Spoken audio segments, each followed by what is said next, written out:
আপনারা এখন দেখছেন সনাতন মিডিয়া প্লাস। যৎ ফলং নাস্তি তপস্যা ন যোগেন সমাধিন তৎফলং লভতে সম্যক কলৌ কেশব সংকীর্তনাৎ। কলিযুগ পাবন অবতার পরম প্রেমময় শ্রী শ্রীকৃষ্ণ চৈতন্য মহাপ্রভু প্রেম পরতত্ত্ব সীমা অকারণ করুণা বর্ণালয় শ্রী শ্রী শচীনন্দন নদিয়া বিহারী গৌর হরি পরম পাবন পতিত উদ্ধারণ প্রেম চিন্তামণি দাতা শিরোমণি পরম দয়াল পরম কারণিক শ্রী শিল নিতাই চাঁদের মহা অনুকম্পায় শ্রী শ্রী গান্ধার্বিকা গিরিধারীর অহৈতুকী করুণায়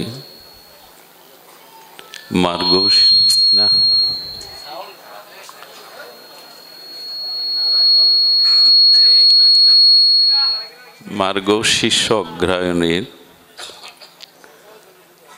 কৃষ্ণপক্ষীয় সুমঙ্গল শ্রী ভাগবতীয় ভক্তিযজ্ঞের শ্রী শ্রী মনসা মন্দিরস্থিত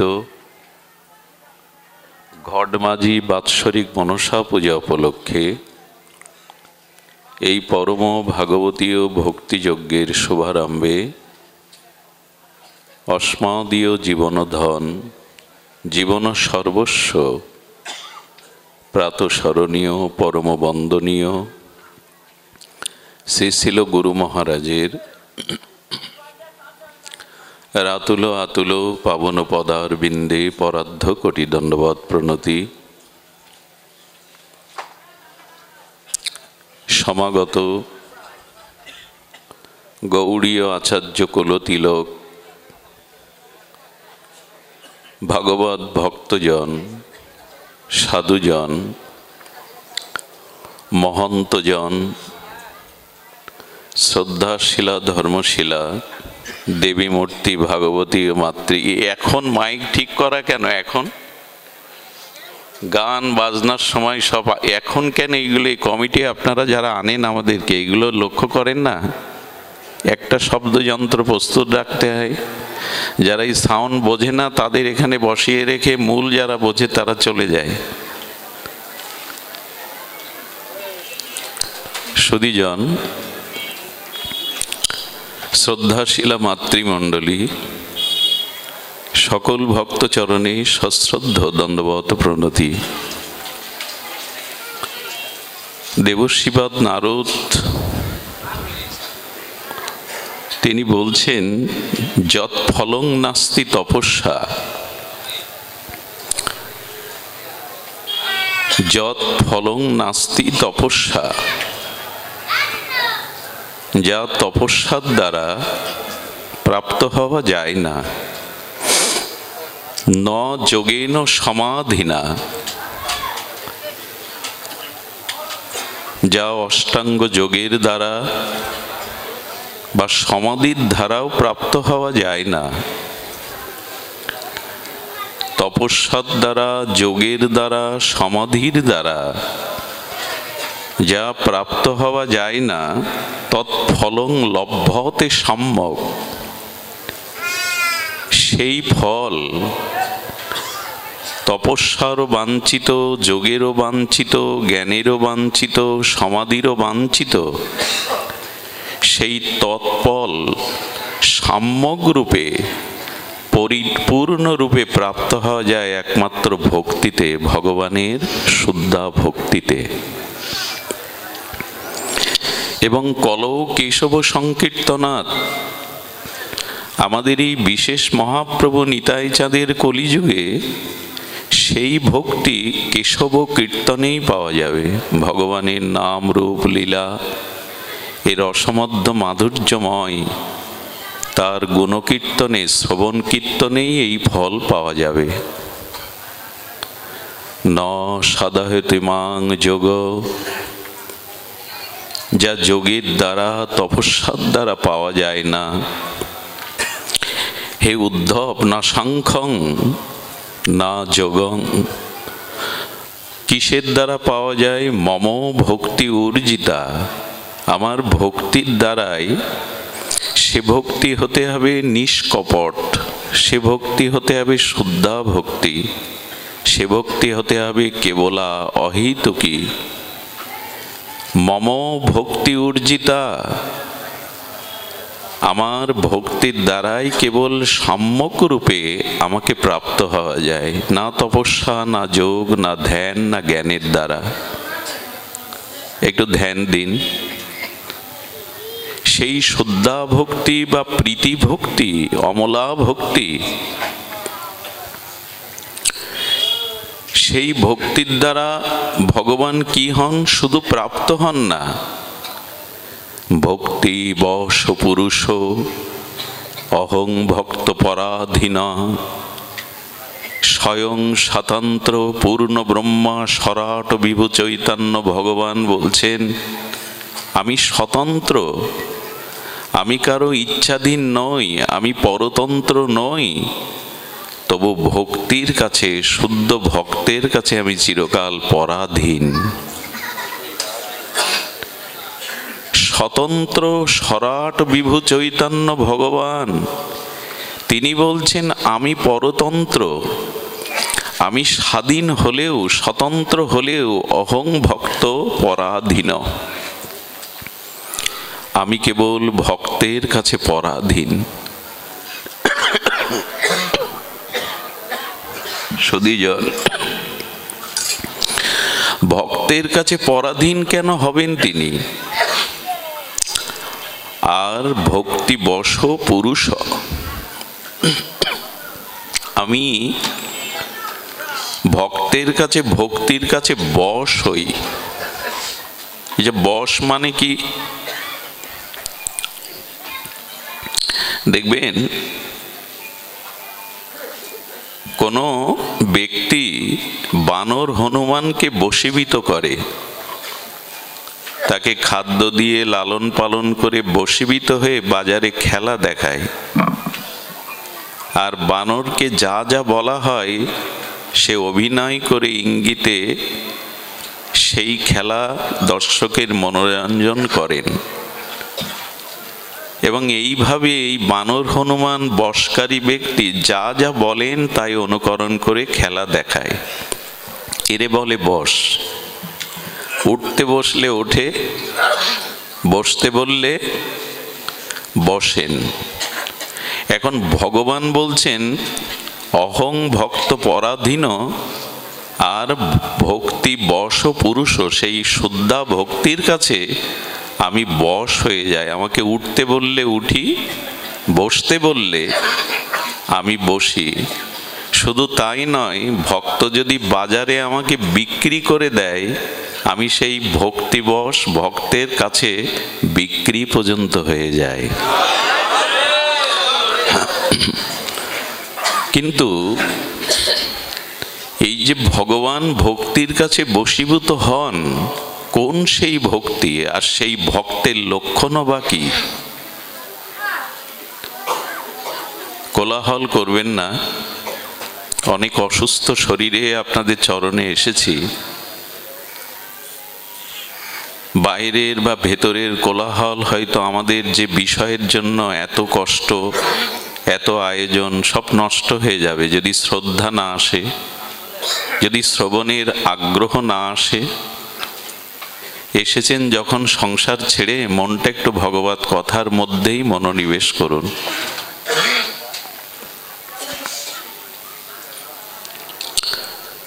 তো সেই ভক্তির কি লক্ষণ? ভক্তির দ্বারা ভগবান বশ হয়ে যান? বলেন হ্যাঁ, শোনো তবে, এই ভক্তি আমি সকলকে দিতে চাই না।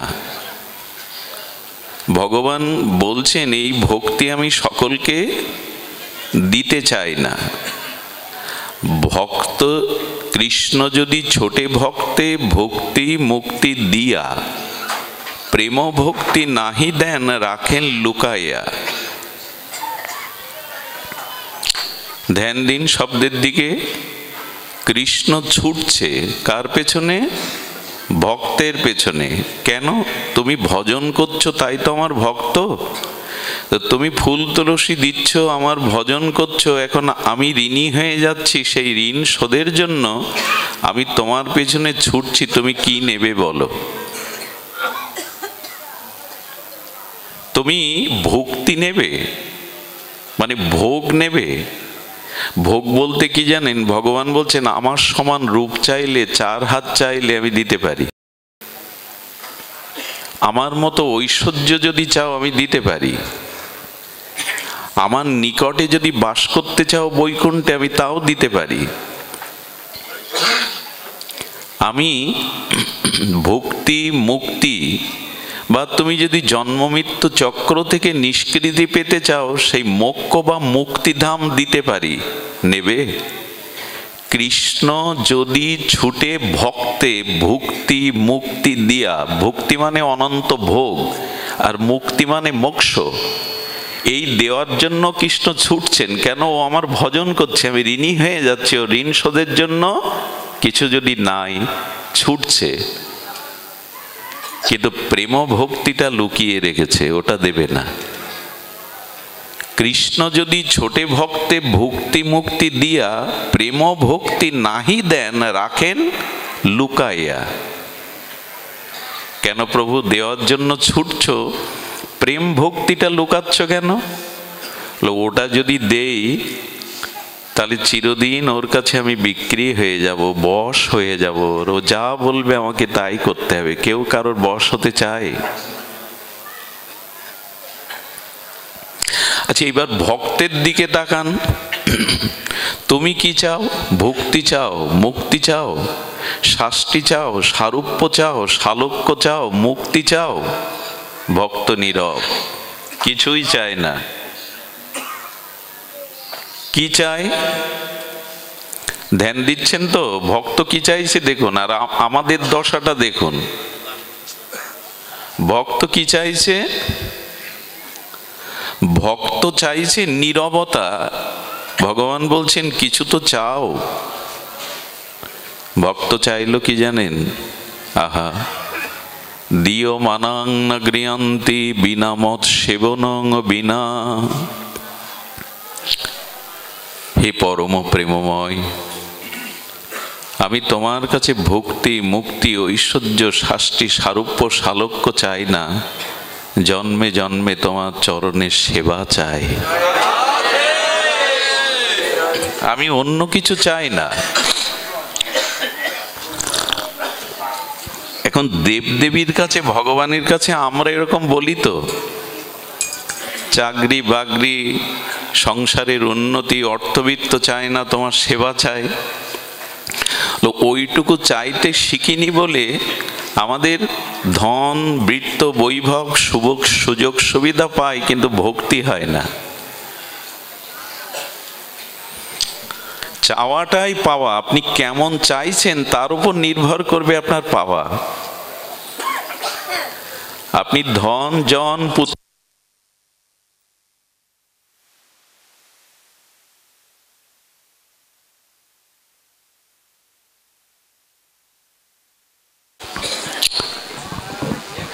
ভক্ত কি চাইছে? জন্মে জন্মে তোমার সেবা ভিন্ন, তোমার কাছে কারো কাছে ইহকালে পরকালে কিছুই চায় না। আমরা এই জায়গায় আসতে পারি না। অনন্ত ভোগ চাওয়া পাওয়া আমাদের মনের মধ্যে স্ফুরণ ঘটে, এটা চাই সেটা চাই, এটা প্রয়োজন। এই জন্য শুদ্ধা ভক্তি আমাদের অধরা থেকে যায়। ভগবান ওটা দিতে চান না।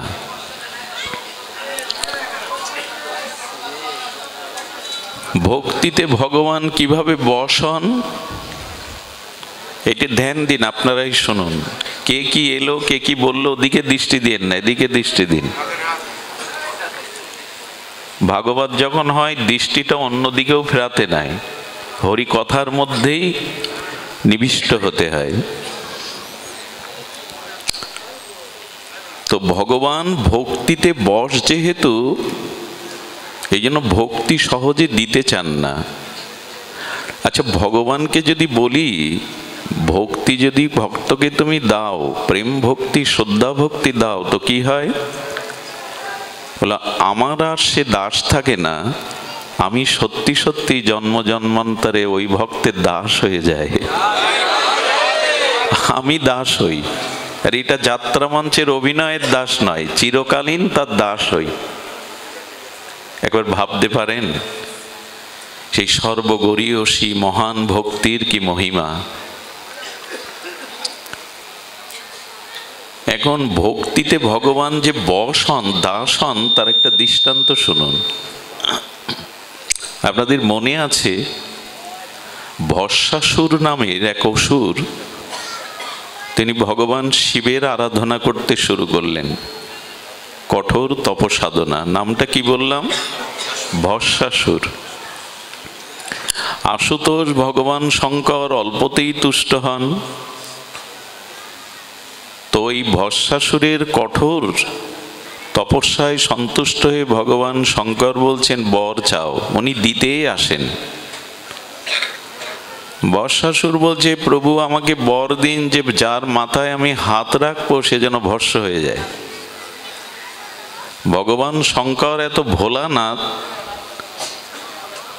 এত তিনি সন্তুষ্ট হন, পরিণাম বিবেচনা করে তথাস্তই বলে দেন, বললেন তথাস্ত। তখন ভস্মাসুর বললেন রিহার্সালটা আপনার দিয়েই হোক, শুরুটা আপনার দিয়েই হোক, মাথা বাড়িয়ে দেন। মানে ওর ইচ্ছা ভগবান শিবের কাছ থেকে বর নিয়ে শিবকে ভস্মসাৎ করে কৈলাস আর পার্বতীকে দখল করবে। অসুররাও ভজন সাধন করে, ভক্তের থেকে আরো কঠোর সাধন করে।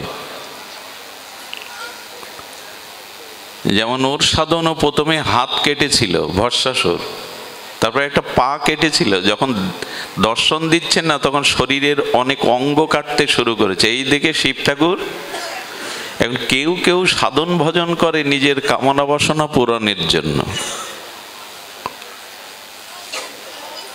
ভগবানকে সন্তুষ্টির জন্য নয়, সেবার জন্য নয়। এই জন্য কামনা বাসনা নিয়ে পূজা অর্চন এগুলি না করাই উচিত। হয়তো দেব দেবী ভগবান আপনাকে দেবে, কিন্তু এর পরিণাম যা আমার প্রয়োজন, সেই প্রেম প্রয়োজন, সেটা পূর্ণ না হলে বারবার এই জগতে গতাগতি করতে হয়। খুব ধ্যান দিয়ে কথাগুলি শুনুন। তো যখন ভগবান শঙ্করের মাথায় ভস্মাসুর হাত রাখতে গেছে, শঙ্কর পালাচ্ছে, নিজের বরে নিজেই পালাচ্ছে। ব্রহ্মালোকে বিষ্ণুলোকে ত্রিভুবন পালাতে পালাতে বিষ্ণুলোকে গিয়ে বলছেন প্রভু দেখুন। তো ভগবান বিষ্ণু, তিনি তো চতুর শিরোমণি, এসে বললেন ভস্মাসুর তোমারও মাথা কোনো বুদ্ধি নাই? আরে ভান খেয়ে পড়ে থাকে, দুধরার ফুল ফল খায়, শ্মশানে মশানে থাকে, কাকে কি বললো আর তাতে তুমি বিশ্বাস হলো? একবার পরীক্ষা করলে না? ভগবান তার চাতুরী বুদ্ধি দিয়ে অসুরকে বেঁধে রাখলেন, বলে এত দৌড়াচ্ছ কেন, একটু শান্ত হও, আগে আমার কথা শোনো। উনি যেটা বললেন ধুদ্রার ফুল ফল খান, আর উনি আবেশে থাকেন, কি বলেছে সেটাই সত্য। বলে তাহলে আপনি কি বলতে চাইছেন? বলে একটু পরীক্ষা করে ছুটবে তো, এত দৌড়াদৌড়ি কেন? বলে কি পরীক্ষা করব? বলে তুমি তোমার মাথায় হাত দিয়ে দেখো না, উনি যা বলেছেন আবেশে বলেছেন ওটা ঠিক নয়। বলে আপনিও খুব চালাক, হাত দিয়ে আর আমি ভস্ম হয়ে যাই? বলে না না, মাথায় হাত দেওয়ার একটা, আচ্ছা কোথাও যদি আগুন থাকে, আগুনে হাত না দিয়ে তার একটু উপরে হাত দিলে তো তাপ লাগবে। ভগবান বুদ্ধি সত্তম তো, ওটা কি হিটার যে উপরে হাত দিলে তাপ লাগবে? তো বলছে যদি দেখো, যদি ওপরে হাত দিয়ে দেখো তাপ যদি না থাকে তাহলে জানবে ওই বর খাটেনি, ওই বর উনি আবেশে বলে দিয়েছেন। ওপরে একটু হাত দিয়ে দেখে আসলে কামনা বাসনা থাকলে তমগুণ বা রজগুণ বৃদ্ধি পেলে বুদ্ধি হ্রাস হয়। কারো মধ্যে যখন ক্রোধ আসে, কাম আসে, ভোগ বাসনা আসে, দেখবেন তার বুদ্ধি কাজ করে না। তমগুণ এলো, রজগুণ এলো, তো আপনার শুভ বুদ্ধি নষ্ট হয়ে গেল। তোর তো ভোগের বাসনা, ও হাত দিয়ে দেখে তাপ লাগছে না, বলে সত্যিই তো একবার পরীক্ষা করি না, যেই নিজের মাথায় হাত দিয়েছে শেষ। বিষ্ণু ভগবান শঙ্করকে বলছেন, যাকে তাকে এরকম বর দিয়ে আপনি বর দিচ্ছেন, আবার আপনি দৌড়ে বেড়াচ্ছেন ত্রিভুবন। এ কথাটা এই কারণে বলা, বর দিলেন উনি, অথচ উনি পালাচ্ছেন। তা ভগবান বললেন, আমি ভক্তি যখন দেই তখন আমার দশা ওই হয়, আমি চিরকাল তার দাস হয়ে যাই, চিরকাল তার আবেশ হয়ে যায়।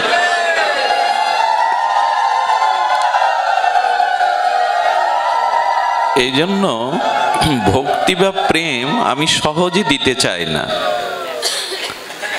কিন্তু ভক্ত আবার আমার সেবা ছাড়া, প্রেম ভক্তি ছাড়া অন্য কিছু ন ধনং ন জনং সুন্দরীং ন সুন্দরীং কবিতাং বা জগদীশ কাময়ে মম জন্মনি জন্মনিঃসারে অহৈতুকি ভাগবত ভক্তিতৈ।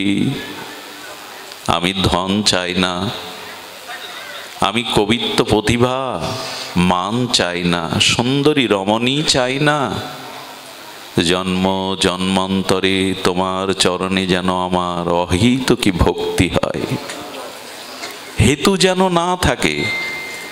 তোমার পাঠ শুনতে এসেছি, তোমার গুণমহিমা মাধুর্য শুনতে এসেছি, আমার প্রাণে যেন তোমাকে সুখ দেওয়া ছাড়া আমার নিজের কোনো চাওয়া পাওয়া না থাকে। এই জায়গাটা একবার এসে দেখুন, তখনই প্রকৃত শান্তির সন্ধান পাবেন। কামনা বাসনা নিয়ে ভগবানের কাছে গেলে কি হয়, মাঝখানে বাধা হয়ে যায়। আচ্ছা, আমি আপনাকে আলিঙ্গন করছি বন্ধু ভেবে, আপনার নাভির ওপরে কোনো বস্ত্র নাই, জামা কাপড় নাই, আমারও নাই, তো ওই দুটো দেহ বক্ষে বক্ষে তো মিশে যাবে, চর্মে চর্মে মিশে যাবে, কিন্তু একটা জায়গা মিশবে না। যদি কারো গলে উপনয়ন বা পৈতা থাকে, ওই জায়গাটুকু বাধা পড়বে কিনা? ওইটুকু সুতোই বাধা হয়ে যাবে। তাদের বক্ষে বক্ষে দুই সজ্জন বন্ধুর আলিঙ্গনে ওই সুতোটাই অন্তরায় হয়ে যাবে, বাধা হয়ে যাবে। তো ভগবান বলছে, তোমার আর আমার মাঝখানে ভক্তি ছাড়া অন্য কামনা রেখো না, তাহলে বাধা হয়ে যাবে, ওইটুকু বাদ পড়ে যাবে। এ আর কবে বুঝবো? এ জন্মে আর বোঝা হয়েছে কথা, কত জন্ম যাবে, তবু এই জায়গায় আসতে অনেক বিলম্ব হবে, আবার সহজেও হবে। দেখুন, আমাদের এক পদকর্তা বলেছেন, কথাটি হৃদয়ে গেঁথে নিন। এক পদকর্তা বলেছেন, শেষ মহেশ গণেশ দীনেশ সুরেশ, এদের নামগুলো তো জানেন। শেষ মানে বলরাম, অনন্ত নাগ। শেষ মহেশ মানে শিব। শেষ মহেশ আর দীনেশ গণেশ সুরেশ। সুরেশ মানে দেবরাজ ইন্দ্রাদি দেবগণ। চতুরানন ষড়ানন পঞ্চানন। পঞ্চানন মানে ভগবান শঙ্কর, ষড়ানন মানে কার্তিকেয়, আর চতুরানন মানে ব্রহ্মা। অর্থাৎ শেষ মহেশ গণেশ সুরেশ বা ব্রহ্মা শিবাদি এবং অনন্ত যোগীগণ মণিগণ ঋষিগণ, যার মহিমা গুণকীর্তনে, যার অনন্ত গুণমহিমা মাধুর্য তারা পরিপূর্ণরূপে জ্ঞাত হতে পারেন না, তার পূর্ণ ঐশ্বর্য মাধুর্য পরাকাষ্ঠাকে স্পর্শ করতে পারেন না, বর্ণনা করে শেষ করতে পারেন না, সেই ভগবান ভক্তি বা ভক্তের কাছে চিরবশ হয়ে তার পিছু পিছু ছুটে বেড়ায়। এরাও যার মহিমা, অনন্ত মহিমা, অনন্ত মাধুর্য অন্ত করতে পারেন না, সেই ভগবান কি করে? শেষ মহেশ গণেশ সুরেশ ষড়ানন পঞ্চানন চতুরানন, যার অনন্ত মহিমা পার পান না, সেই ভগবান বৃন্দাবনে ভক্তিময় গোপীদের কাছে একটা নাড়ুর লোভে ধিন ধিন করে নাচছেন বৃন্দাবনে। ভক্তির মহিমা বুঝতে পারছেন কথা? এরা যার পার পায় না, সেই অনন্ত মাধুর্যময় শ্রীগোবিন্দ ব্রজলীলাতে ব্রজ গোপিকাদের অহেতুক নির্মল বিশুদ্ধ ব্রজপ্রেমের দ্বারা বলছেন, গোপাল তোর জন্য নাড়ু এনেছি, দাও। ছুটে যাচ্ছে নাড়ুর লোভে। নাড়ুর লোভে গোবিন্দ ছোটে। আসলে এই নাড়ুর মধ্যে গোপীদের নিঃস্বার্থ ভক্তি বা প্রেম মেশানো আছে। বস্তুতে ভগবান উতল হয় না, তিনি তো ঐশ্বর্যপতি, সকল কিছু তো তার, কিন্তু এই নাড়ুর মধ্যে গোপীদের সেই অহেতুক প্রীতি ব্রজভক্তি মেশানো আছে। সেই নাড়ু যেই নিতে যাচ্ছে, গোপী বলল নাড়ু দিতে পারি, একটু নেচে দেখাতে হবে। গোবিন্দ তখন দিন দিন না নাতিন তিন্না করে নাচছেন। বলে ব্রহ্মা দেখো, শিব দেখো, গণেশ দেখো, শেষ দেখো, যাকে ধ্যানে পাওয়া যায় না, যোগে পাওয়া যায় না, যার অনন্ত মহিমা শেষ করা যায় না, সে ভক্তি ভক্তের কাছে এক নাড়ুর লোভে নাচছে আজ বৃন্দাবনের অলিতে গলিতে। আহা, ভক্তির কি মহিমা, ভক্তির কি গরিমা, নাচছে সে। ওই যে বানর খেলা দেখায়, যেমন বানরের মালিক ওঠো বসো তাই করে দেখায়, সেই ভক্তি কি চাইব না? সংসারের জন্য চেয়েছেন, পেয়েছেন, সংসার কি দিয়েছে আপনাকে? আজ পর্যন্ত সংসার ফাঁকি ছাড়া, যন্ত্রণা ছাড়া, দুঃখ ছাড়া কেউ কাউকে কিছু দেয়নি। যদি বলেন তাই, তো 800 কোটি মানুষের মধ্যে সবাই তাহলে সংসারে প্রবেশ করে কেন? সংসারী হতে চায় কেন? বলো পরে সুখ পাবো এই আশায় কাটাই কাল, কতকাল সুখ পরে হবে। বিয়ের আগে মনে করি লেখাপড়ার দ্বারা উচ্চশিক্ষা লাভ করলে সুখী হব, উচ্চশিক্ষা লাভ করে মনে করে চাকরি পেলে সুখী হব, কিন্তু ছুটতে থাকে। শান্তির চাকরি পাওয়ার পরে বললেন বিবাহ করলে সহধর্মিণী আনলে সুখী হব, স্ত্রী আনার পরে বললে পুত্রকন্যা হলে সুখী হব, পুত্রকন্যা জন্মালে তাদের বড় হলে মানুষের মতো মানুষ করতে পারলে, শিক্ষিত করতে পারলে, ডাক্তার মাস্টার করতে পারলে সুখী হব। এইভাবে সামনে সুখের আশায় মানুষ দিন গণে, জন্ম গণে। সংসারে আজ পর্যন্ত কেউ চিরসুখ পায়নি, পাওয়ার কথাও নাই। এই জন্য চাইতে হয় ভগবানকে। দেখবেন নদীতে নৌকা চলছে, নদীর জলও শান্ত, নৌকাও শান্ত, কিন্তু নদীতে হঠাৎ ঝড় এলো, আর যখন নদীর জল ঝড়ে তরঙ্গায়িত হলো, তখন নৌকাটা দুলতে থাকলো, জল উঠতে থাকলো। তেমনি আপনার আমার মন পূর্বে শান্ত ছিল, আর আমাদের মনও শান্ত ছিল, কিন্তু মনে কামনা বাসনার ঝড় উঠল, তাই মনের কামনা বাসনার নৌকা আজ দুলছে, ডুবে যাচ্ছে। এই জন্য ভগবানের কাছে অহেতুক এটা দাও ওটা দাও। প্রহ্লাদ মহারাজ শুদ্ধ ভক্তির লক্ষণ দেখুন। প্রহ্লাদকে ভগবান নৃসিংহদেব বলছেন বর নাও, তোমার চরণ যারা পায় তাদের আর চাওয়া পাওয়া থাকে না। তোমার আতুলো আতুলো চরণ পেয়েছি প্রভু, চাওয়ার আর কিছু নেই। কিন্তু বারবার অনুরোধ করছে নৃসিংহদেব, একটা তো কিছু চাও। আমাকে যে দর্শন পাই তাকে কাছে না দিয়ে আমি স্বস্তি পাই না, আমার বুকে ব্যথা হয়, কিছু চাও। প্রহ্লাদ কি বলেছিলেন জানেন? কথাটা কষ্ট পাবেন না। প্রহ্লাদ বলেছেন, নৃসিংহদেব হে প্রিয় পরম, তোমাকে ভজন করে যারা কামনা বাসনা চায় এরা ভক্ত না, এরা সাধক না, এরা ধর্ম ব্যবসায়ী। মুদি দোকানে 50 টাকা দিলে তবে 1 প্যাকেট আটা দেবে, 1 কেজি আটা। এতে মহিমা কোথায়? আমি টাকা দিলাম, তুমি বস্তু দিলে, এতে মহিমা কোথায়? তারপরে আর তোমাকে মনে রাখার দরকার আছে? তারপরে আর দোকানদারকে মনে রাখার দরকার আছে? আমি 50 টাকা দিয়েছি, 1 কেজি আটা দিয়েছে, মিটে গেল। প্রহ্লাদ মহারাজ বলছে, যারা নিজের কামনা বাসনা পূরণের জন্য তোমাকে ভালোবাসে, ভজন করে, তারা তো ধর্ম ব্যবসায়ী। আমি ভজন করছি, বিনিময়ে তুমি আমাকে এই দাও। এসব কথা তো শুনেছি, একবার তো শুনিনি, অনেকবার। কিন্তু মন থেকে এই বাসনা তাড়াতে পারি কি? পারি না।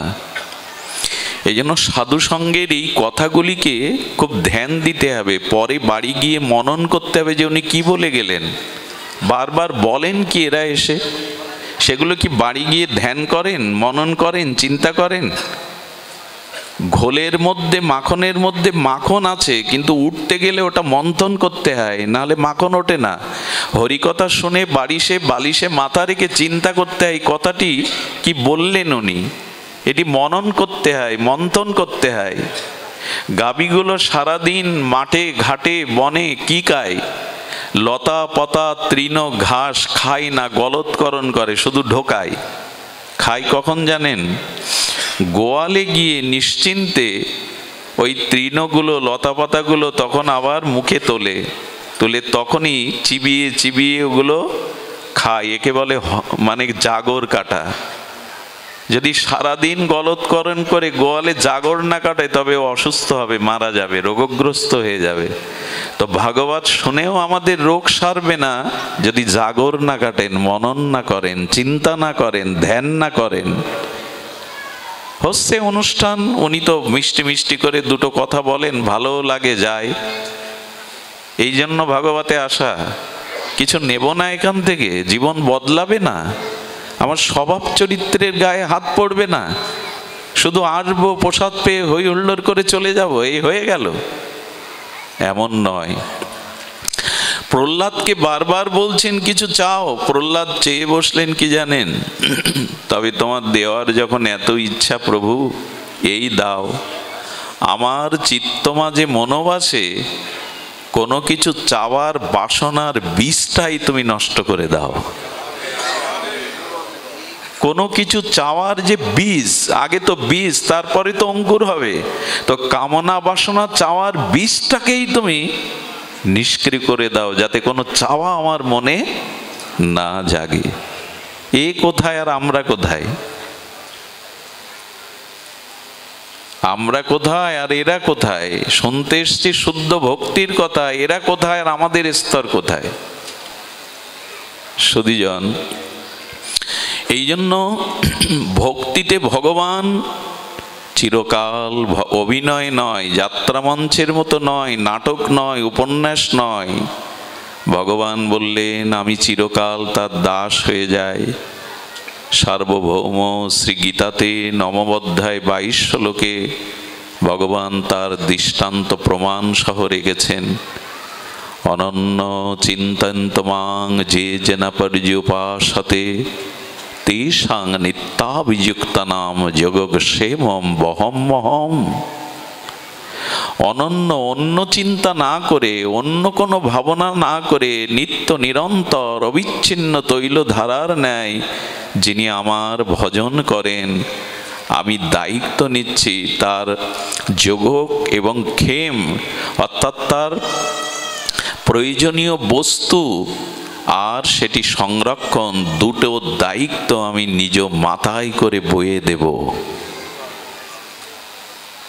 অনন্যগত চিত্তে যে আমার উপাসনা করে, তার প্রয়োজনীয় বস্তু যোগ এবং তার সুরক্ষণ রক্ষণ আমি করে দেব। আচ্ছা, মনে আছে 3 পদ জায়গা কার কাছে চেয়েছিলেন ভগবান বামন? আপনারা ভাগবত শ্রোতা, বিজ্ঞ শ্রোতা, বলি মহারাজের কাছে, তাই না? আচ্ছা, পা কটা থাকে ভগবান যখন লীলাতে আসেন? শ্রীকৃষ্ণ বা আমাদের গৌরহরি দুটোই তো। বিশ্বরূপে তার অসংখ্য হস্ত, অসংখ্য পদ, কিন্তু লীলাতে যখন আসেন তার 2 পা। তো উনি 3 পা চাইলেন কেন? 1 পাতেও তো বিশ্ব ব্রহ্মাণ্ড একটা লোমকূপে দখল করতে পারেন, 3 পা চাইলেন কেন? বলে যিনি এত বড় দাতা, যার মনে এত বড় দানের ইচ্ছা, তাকে কৃপা করব না? 1 পাত দ্বারা উনি সপ্ত তল নিয়ে নিলেন, তল, অতল, পাতাল, রসাতল, মহিতল। সাতটা, আমাদের নিচে সাতটা স্তর আছে আর উপরে সাতটা আছে, ভূ, ভুব, স, মহ, জন, তপ, সত্য। এক চরণেই এই নিচের সাতটা উপরের সাতটা নিয়ে নিলেন, আর একটা চরণে অনন্ত বিশ্বব্রহ্মাণ্ড দখল করে নিলেন। তখন বলছেন আর এক পা জায়গা দাও।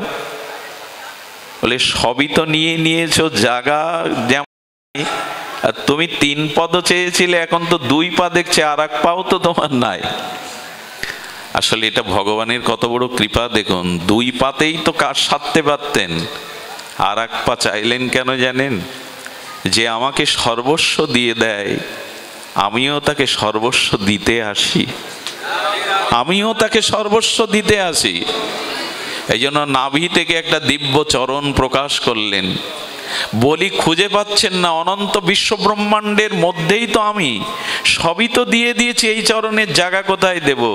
বলির চিত্তে ভগবান প্রেরণা দিয়ে যেন জানিয়ে দিলেন, একটা জায়গা এখনো খালি আছে, একটা জায়গা তোমার খালি আছে, তোমার মাথাটা এগিয়ে দাও। তুমি যেমন সর্বস্ব আমায় দিতে চেয়েছো, আমি আর একটি চরণ দ্বারা তোমারও সর্বস্ব তোমাকেই দিতে এসছি। শুনলে অবাক হতে হয়। ওই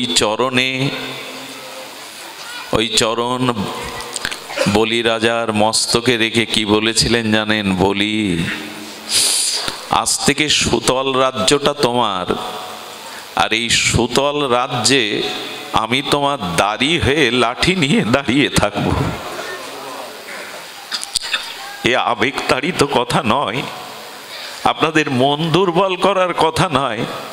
যে ভগবানকে সব দিতে পারে, ভগবান বলছেন তোমার রাজ্যে আমি দাড়ি 36,000 বছর না, আমি চিরকাল তোমার দুয়ারে দাড়ি হয়ে দাঁড়িয়ে থাকবো। ছিলেনও তাই। বৈকুণ্ঠে লক্ষ্মী দেবীর মন ভালো না। আরে ভগবান বৈকুণ্ঠটা থাকলে মানায়, আকাশে চন্দ্র সূর্য না থাকলে আকাশের মহিমা কি? নারদকে দেখে লক্ষ্মী দেবী বললেন, প্রভু তো নাই বৈকুণ্ঠে, প্রভু নাই। বলে প্রভু আর আসবেও না লক্ষ্মী, প্রভু বলি রাজার দুয়ারে দ্বারপাল হয়ে লাঠি নিয়ে দাঁড়িয়ে আছে, আর ফিরবে না বৈকুণ্ঠে। বলে উপায় বলুন। বলে বলি রাজা বড় দানশীল, যাও রাখি পূর্ণিমার দিনে তার হাতে গিয়ে রাখি পরিয়ে তাকে দাদা রূপে, নিজে বোন রূপে সম্বন্ধ করো। আর বলি বড় দাতা, তুমি যখন তাকে দাদা রূপে রাখি পরিয়ে দেবে, তখন তোমাকে কিছু দিতে চাইবে, সেই বরেই তুমি চেয়ে নিও যে আমার প্রিয় পরমকে তুমি এইখান থেকে মুক্তি দাও। সুধীবৃন্দ, এখানে গিয়ে লক্ষ্মী দেবী পরিয়ে দেওয়ার পরে বলেছিলেন যে ও আমার পতি। বলি বলেছিলেন, ও যদি তোমার পতি হয়, ও আমার পরম পতি। নারদ এসে বিচার করে দিয়েছিলেন যে 8 মাস বৈকুণ্ঠে থাকবে, কিন্তু 4 মাস বলির দুয়ারে আজও ভগবান দাঁড়িয়ে। চিন্তা করতে পারেন, স্বয়ং ভগবান ভক্তকে দুয়ারে দাঁড়িয়ে হয়ে দাঁড়াবে তুমি? বলো ভক্তি যে সর্বসময় দেয়, আমি তার দুয়ারে দ্বারপাল হয়েও দাঁড়িয়ে থাকি। এই রহস্য সদ্গুরুদেবের কৃপা। শুদ্ধ ভক্ত সঙ্গ না করলে ভাবও জাগবে না। যে যেমন সঙ্গ করে তার ভিতর তেমন রঙ্গ প্রকাশ হয়। শুদ্ধ ভক্তের সঙ্গ না করলে, শুদ্ধ ভক্ত মুখে এই নিষ্কিঞ্চন নিষ্কপট ভাগবত না শুনলে এই ভাবনাটাও আমাদের মনে জাগবে না। এই জন্য সুখদেব গোস্বামী স্মরণ করে দিয়েছেন প্রথমেই ভাগবতের, ধর্ম পর্জিত কৈতবত্র পরাং নির্মৎ শরণং শতম। দেখো, ধর্ম অর্থ কাম মোক্ষ, এই কপটতা রেখো না, এটি চেয়েও না, তাহলে ভক্তি হবে না। ভাগবত হলো নিষ্কপট সাত্ত্বিক, সর্ববেদান্তের সার, ভক্তিময় সাত্ত্বিক শাস্ত্র ভাগবত। ওইখানে ধর্মত্ব কাম্যক্ষ যদি নিজের চাওয়ার সসুখ বাসনা থাকে, এই ভক্তি ক্রিয়া করবে না।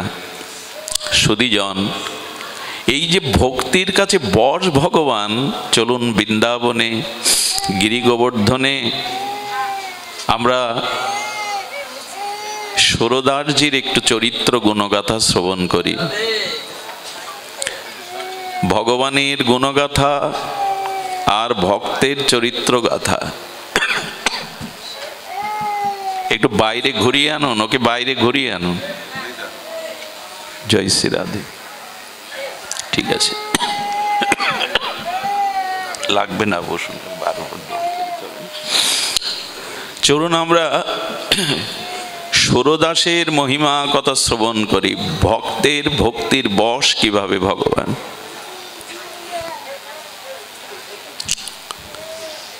সুধীজন, এই সুরদাস ছিলেন পূর্বলীলায় ভগবত উত্তম ভক্তশ্রেষ্ঠ উদ্ধব মহারাজ। উনি রাধারানী গোপিকাদের চরণে প্রার্থনা করেছিলেন, বৃন্দাবনের একটি লতা করে জন্ম দাও। তোমাদের এই কৃষ্ণ অনুরাগের এক কণা যাতে আমার বুকে এসে পড়ে, তোমাদের মতো কৃষ্ণ অনুরাগ কৃষ্ণ সেবা যেন আমার চিত্তে সিন্ধুতে বিন্দু প্রকাশ হয়। এই উদ্ধব মহারাজই সুরদাস হয়ে, জন্মান্ধ সুরদাস হয়ে ব্রজে এসেছিলেন। তার সারাটি জীবন ব্রজেই ভজন করেছেন। আমাদের শ্রীনাথজির বন্দনা কীর্তন করে সেবা করেছে। খুব ধ্যান দিয়ে শুনুন। একবার বৃন্দাবনে গোস্বামী তুলসীদাস এলেন। গোস্বামী তুলসীদাসের পরিচয় অজানা নয় আপনাদের।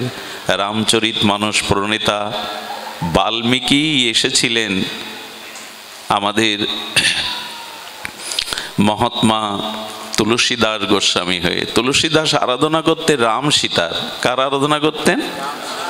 রাম সীতার।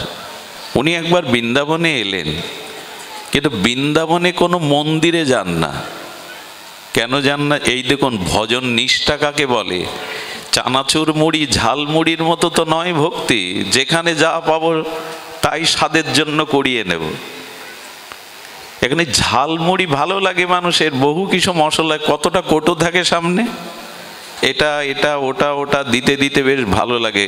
ভক্তি ভজন এরকম না, এই একমুখী হয়ে থাকতে হবে আপনাকে। যেখানে যান সেই রং ধারণ করেন, যার সঙ্গ করেন সেইভাবে মেতে ওঠেন, এরকম না। একটা অনন্য নিষ্ঠা থাকতে হবে। কথাটি যে কারণে বলছি সেই কারণটা এর মধ্যে নিহিত, শুনুন। উনি মন্দিরে যান না এই কারণে যে শ্রীধাম বৃন্দাবনে 84 ক্রোশ বৃন্দাবনে সবখানে মুরলীধারী শ্যামসুন্দর ত্রিভঙ্গ মুরলী বংশীধারী শ্যামসুন্দর যুগলের মূর্তি, কোথাও রাম মূর্তি নাই। কিন্তু ওনার উপাস্য তো রাম, শ্রীরাম। এই জন্য উনি যান না। একজন বলছেন আপনি বৃন্দাবনে এলেন, মন্দিরে যান না কেন? বললো মন্দিরে যেতে পারি, মাথা নোয়াতে পারি, যদি রাম রূপে ধনুর্ধারী হয়ে উনি দেখা দেন। চিন্তা করেন কিভাবে ইষ্টনিষ্ঠা এদের। একটা মন কজনকে ভাগ দেবেন আপনি? কজনকে দেবেন?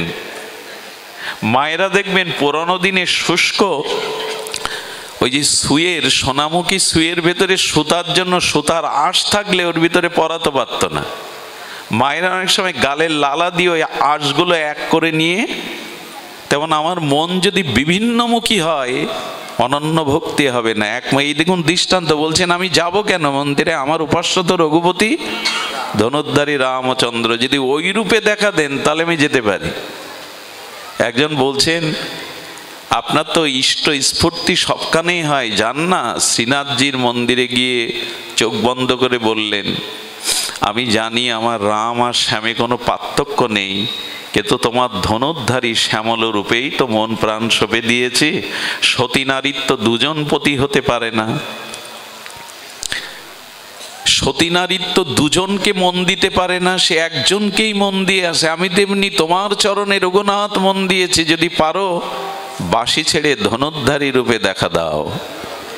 যেই বলেছেন শ্রীনাথজি বংশী ছেড়ে দিয়ে রঘুপতি রামচন্দ্র রূপে প্রকট হয়ে গেছেন, সঙ্গে সঙ্গে প্রকট হয়ে গেছে। একে বলে নিষ্ঠা। আমি মাঝে মাঝে আপনাদের একটা গল্প শোনাই, গল্প নয়, সেই একজনের বউ হারিয়ে গেছিল না, খুঁজে পাচ্ছে না, তো কৃষ্ণজির মন্দিরে গিয়ে বলছে, ভগবান তুমি আমার বউ খুঁজে দাও, আমি তোমার এর উপর বাসি করে গড়িয়ে দেব। পূজারী বুঝতে পেরেছেন বউ খুঁজতে কৃষ্ণের কাছে এসছে, বলে এই বেটা, কৃষ্ণের বউ কখনো হারায়নি যে ও তোকে খুঁজে দেবে, বউ হারিয়েছে রামচন্দ্রের বনবাসে, রামের মন্দিরে যা। বলছে তাই তো, ভগবানের বউ তো হারায়নি, হারিয়েছিল সীতা দেবী। রাম মন্দিরে গিয়ে বলছে, প্রভু আমার বউ 5 দিন পাচ্ছি না, আমার বউকে খুঁজে দাও, আমি রূপোর তীর ধনুক গড়িয়ে দেব। পাশে পূজারী বলছেন, প্রভুর জগৎমাতা সীতা হারিয়ে গিয়েছিল কিন্তু প্রভু খুঁজে পায়নি, প্রভুর বউ প্রভু খুঁজে পায়নি, খুঁজে দিয়েছিল হনুমান, পাশে হনুমানের মন্দির, ওখানে যাও। আমাদের দুর্দশা এই, কামনা পূরণ হলো না তো এদারে ওদারে সেদারে কতজনের দ্বারে ঘুরে বেড়ায়। শেষ পর্যন্ত যারা ওই আউলি টাউলি হয় তাদের বাড়িও যায়, মাদুলি তাবিজ যেখানে যা পায়। এক মন সতী নারী কপুরুষকে দেবে? এই জন্য আমাদের ভক্তিটা নিষ্ঠা নাই, ওই একটাতেই পড়ে থাকুন, অনন্যভাবে তার চরণেই পড়ে থাকুন।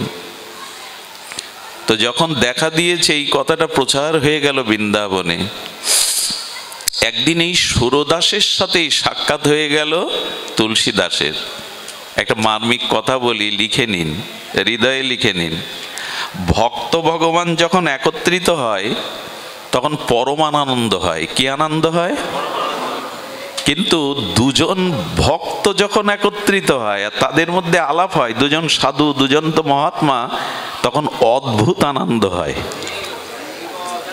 ভক্ত ভগবান মিলিত হয়ে বাক্যালাপ করলে পরম আনন্দ হয়, কিন্তু দুজন সাধু নিষ্কিঞ্চন মহাত্মা যদি এক জায়গায় হয়ে হরিকথা আলাপন করে, প্রসঙ্গ করে, অদ্ভুত পরম আনন্দ হয়।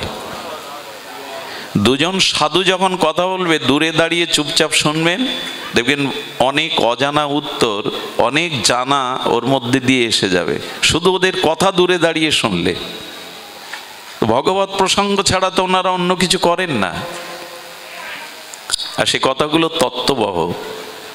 একদিকে উদ্ধব স্বরূপে সুরদাস, একদিকে তুলসীদাস গোস্বামী, দুই সাধুর মিলনে জমে গেল ভগবানের অসামধ্য মাধুর্য কথা। বলতে বলতে তুলসীদাস নাম প্রসঙ্গে এসেছেন, ভগবানের নাম প্রসঙ্গ, তখন বলছে আমার রাম নামই বড়। আর সুরদাস কার সাধনা করেন? শ্রী গোবিন্দেরই বৃন্দাবনে। উদ্ধব আর কাকে ডাকবে? তখন বলছেন গোবিন্দ নামের তুলনায় জগতে কোনো নাম, জগতে কৃষ্ণ নামই শ্রেষ্ঠ। বংশী বট সে বট নেহি, নন্দ গাও সে গাও নেহি, কৃষ্ণ নাম সে নাম নেহি। নন্দ গায়ের মতো গ্রামে ত্রিভুবনে নাই, বংশী বটের মতো বট অনন্ত ব্রহ্মাণ্ডে নাই, আর কৃষ্ণ নামের ন্যায় নাম অনন্ত নামের মধ্যে আর নাই। দুজন বলছেন, এ বলছেন আমার রাম নাম শ্রেষ্ঠ, উনি বলছেন আমার কি শ্রেষ্ঠ? কৃষ্ণ নাম শ্রেষ্ঠ। দুজন যখন তুমুল ভাবে এই নাম মহিমা নিয়ে বলেছেন, বলে পরীক্ষা হয়ে যাক, দাড়ি পাল্লানো। দাড়ি পাল্লার একদিকে তুমি কৃষ্ণ নাম নিয়ে বসবে, একদিকে আমি রঘুপতির নাম নিয়ে বসবো। যার দাড়ির নিচে হেলে যাবে ওজন বেশি, তার নামই শ্রেষ্ঠ। হয়ে যাক। দাড়িপাল্লা টানানো হলো, অনেক ভক্তরা দেখছে এই দুই মহাত্মার অপূর্ব লীলা রস। এখন দুইজন উঠেছে, ইনি কি বলে উঠলেন? সুরদাস জয় গোপালজি, উনি গোপালের উপাসনা করেন, বাৎসল্য গোপালের, জয় গোপালজি বলে উঠেছেন। আর তুলসীদাস কি করে বলে উঠলেন? জয় সিয়ারাম। সঙ্গে সঙ্গে তুলসীদাসের দাড়িটা ভারী হয়ে গেল, লোকজন হর্ষধ্বনি জয়ধ্বনি এলো, রাম নামই বড়।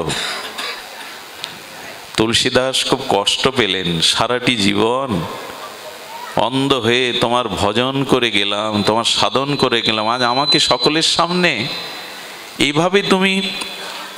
এভাবে তুমি তোমার নামের মহিমা প্রকাশ না করে আমাকে অপমান করলে, তোমার মুখও দেখব না। ভালোবাসা না থাকলে অভিমান আসে কারো প্রতি? যেখানে অনুরাগ ভালোবাসা সেখানেই তো তোমার শ্রীনাথজির মন্দিরে প্রতিদিন যে ভোগ রাগ সিঙ্গার হতো, এই অন্ধ তো নয়, অন্তর্দৃষ্টি দিয়ে সেই পদ রচনা করে গাইতো সুরদাস। কি পোশাক, কি সিঙ্গার, কি তার নয়নের শোভা, চরণের শোভা, কি প্রসাদ উপকরণ দেয়া হয়েছে, সব কিছু অন্তর্দৃষ্টিতে দেখে দেখে পদ রচনা করে কীর্তন শোনাতো। আর এই কীর্তন শ্রীনাথজি রূপে আমাদের গোবিন্দ বড় ভালোবাসতেন। যখন দুদিন মন্দিরে যাচ্ছে না, ভগবানের কাছে অভিমানে যাচ্ছে না, ভগবানই গোপাল রূপে কাছে এসে গেছে। কি গো, আমাকে ভুলে কি করে আছো, আমাকে না দেখে কি করে আছো, বলো বেরিয়ে যাও। পারবেন তো? ভক্তিতে এই দেখুন ভগবান কিরকম বসান, বলতে পারবেন? রাধারানী মাঝে মাঝে বলতো, ওকে বের করে দে, ওর মুখও দেখবো না আমি। কুঞ্জ দুয়ারে নিকুঞ্জ মন্দিরে শ্যামসন্ধ্যার হাত জড়ো করে ললিতা বিশাখার কাছে বলতো, ললিতা বিশাখা একবার প্রেমময়ীর অনুমতি নাও, আমি তার চরণ সেবার জন্য একটু ভেতরে প্রবেশ যাতে করতে পারি। মাঝে মাঝে তাড়িয়ে দিত, ওর মুখ দেখবো না, ওর সাথে কথা বলবো না, তাড়িয়ে দে। কখন বলা যায়? এই দেখুন ভক্তিতে ভগবান কিভাবে বসান। উনি অনুমতি নেবেন রাধারানীর চরণ সেবার জন্য, দর্শনের জন্য, তাই ললিতা বিশাখার কাছে হাত জোড় করেছেন। আহা, এসে বলছে অভিমান কেন করছো? বলি তুমি জানো না তোমার নামের মহিমা? যদি সুমেরু পর্বত সমান সুবর্ণ কেউ দান করে, যদি সূর্যগ্রহণে কোটি কোটি দুগ্ধবতী গাভী কেউ দান করে, কেউ যদি কল্পকাল আর পুষ্কর তীর্থে গঙ্গা তীরে বাস করে, তবু তোমার এক কৃষ্ণ নামের কোটি অংশের এক অংশও হবে না এগুলি। আর সেই নাম সারা জীবন লালন পালন করে আজ রাম নামে জয়ী হয়ে গেল, তোমার নামের মহিমা তুমি প্রকাশ করলে না, যাও চলে যাও। গোবিন্দ তখন বলছেন, এত অভিমান কেন করছো? দোষটা তোমার না আমার। এই যে আমার নাম হেরে গেল, এ দোষ তোমার না আমার। ভক্ত ভগবানের সাথে কথা দেখুন, বলে দোষ তোমার না আমার, মানে আমি সারা জীবন তো তোমার নাম করছি, উঠলাম দাড়ি পাল্লায়, কেন ওর দাড়ি পাল্লা ভারী হয়ে গেল? বলে এই জন্য তো বলছি দোষ তোমার, দায় চাপাচ্ছ আমার উপরে। গোবিন্দ বলছেন দোষ তোমার, দায় চাপাচ্ছ আমার উপরে। বলে আমার কি দোষ? দোষ তোমার চরণ আশ্রয় করে ভজন করছি। বলে শুনবে তো? বলো বলো। বলেন আচ্ছা, দাড়িতে ওঠার সময় তুমি কি বলেছিলে আর তুলসীদাস কি বলেছিল মনে আছে? বলে হ্যাঁ আছে। তুমি কি বলেছিলে? বলেছিলে জয় গোপাল। শুধু আমার নাম তো নিয়েছিলে তুমি, তুলসীদাস কার নাম নিয়েছিল? জয় সিয়ারাম। দেখো, তুমি শুধু আমার নাম নিয়েছো, আর উনি জগৎলক্ষ্মী লাদিনী অধীশ্বরী জানকী সাথে প্রভুর নাম নিয়েছেন। ওরা তিনজন, তুমি দুইজন, আরো হালকা পাতলা তুমি, তো তুমি পারবে কি করে? এ কথা শুনলে এত আনন্দ হয়। আর হৃদয় দিয়ে যারা চিন্তা করে, এই লীলাগুলো যারা মনে মনে দর্শন করে হরিনাম করতে করতে, তাদের কি আনন্দ হয়। বলেন একে তো লিগলিগে পাতলা, তুমি অন্ধ, খাও তো এইটুকুনি প্রসাদ, আর তুলসীদাস কত মোটা সোটা। তারপরে তুমি নিয়েছো শুধু আমার নাম, ও নিয়েছে সীতা সহ রামের নাম, ওর দাড়ি পাল্লা ভারী হবে না তো আমার হবে? বলে তবে শুনে রাখো, যদি শুধু তুমি আমার নাম না নিয়ে তার আগে শ্রীজির নাম নিতে, রাধারানীর নাম নিতে, তবে এই দাড়িরই ওজন হতো। শ্রীকৃষ্ণ কেন বলে জানেন? এই শ্রীটা হলো মাধুর্যময়ী প্রেমময়ী রাধিকারী বাচক। শ্রী মানে মাধুর্য, আর মাধুর্যেরই প্রেমে মূরতি হলো সান্দ্রানন্দ লাদিনী অধীশ্বরী বৃষভানন্দিনী রাধা ঠাকুরানী। এই জন্য গোবিন্দের নাম বলছেন, যারা একা গোবিন্দের উপাসনা করে, রঘুনাথ গোস্বামী বলছেন আমি তাদের মুখও যেন না দেখি। যারা একাকী গোবিন্দের উপাসনা করে এরা কপট, আমি যেন এদের মুখ না দেখি। বলে গোস্বামী তাহলে কি করবে? বলো যারা রাধা সহ যুগল উপাসনা করে, মাধুর্যের উপাসনা করে, আমি তাদের চরণ জল করে পান করে মাথায় ধারণ করব, তারা তাদের মাথায় ধারণ করব।